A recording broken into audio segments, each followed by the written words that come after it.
નમસ્કાર, આપ જોઈ રહ્યા છો સ્પાર્ક ટુડે ન્યૂઝ. ડભોઈ નગરપાલિકામાં હવે નવા 4 ગામોનો સમાવેશ થયો છે. ત્યારથી પાલિકા આ વિસ્તારના વિકાસના કામો અને પ્રાથમિક સુવિધાઓ મળે તેની પર ભાર મૂકી રહ્યું છે.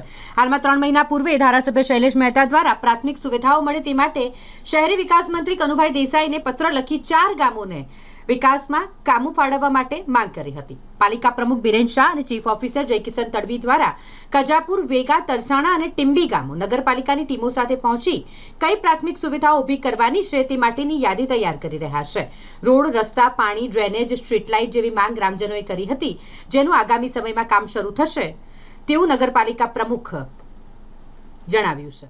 જ્યારે ડભોઈ નગરની અંદર વિકાસ થઈ રહ્યો છે ત્યારે 4 ગામનો સમાવેશ ને અનુસંધાને તરસાના, વેગા, કજાપુર અને ટીમ્બી જે ગામનો સમાવેશ થયો છે, વિસ્તાર બહોળો થયો છે, જેના અનુસંધાને ધારાસભ્ય શ્રી શૈલેષભાઈ મહેતા દ્વારા 19/12ના રોજ લેટર શહેરી વિકાસ મંત્રીને લખવામાં આવ્યો હતો કે 4 ગામનો સમાવેશ થયો, એમાં સમસ્યાઓ અને કામોની ગુણવત્તા નથી, તો એ કામો થોડા વિશેષ પ્રાયોરિટીમાં થાય, જેના અનુસંધાને 5 કરોડની ગ્રાન્ટની માંગણી કરી હતી.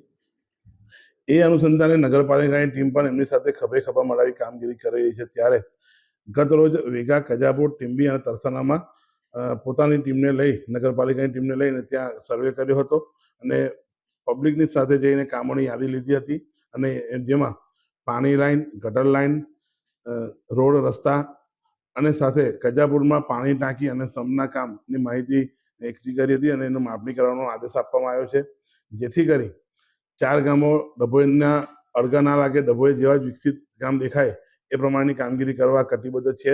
ધારાસભ્યશ્રીની એવી સૂચના હતી કે તાત્કાલિક અસરથી આ કામો વહેલા થાય અને ગામના લોકોને સારા વિકાસના કામો મળે અને સારું પાણી, હવા, રસ્તા મળે. જેના કારણે કાલે અમે રોડ માપવા ગયા હતા અને એનું એસ્ટિમેટ કાઢી ટેન્ડર કરીને શહેરી વિકાસ મંત્રીને આપવામાં આવશે અને તેની ગ્રાન્ટ લઈને એના કામોનું કામકાજ ચાલુ કરવામાં આવશે.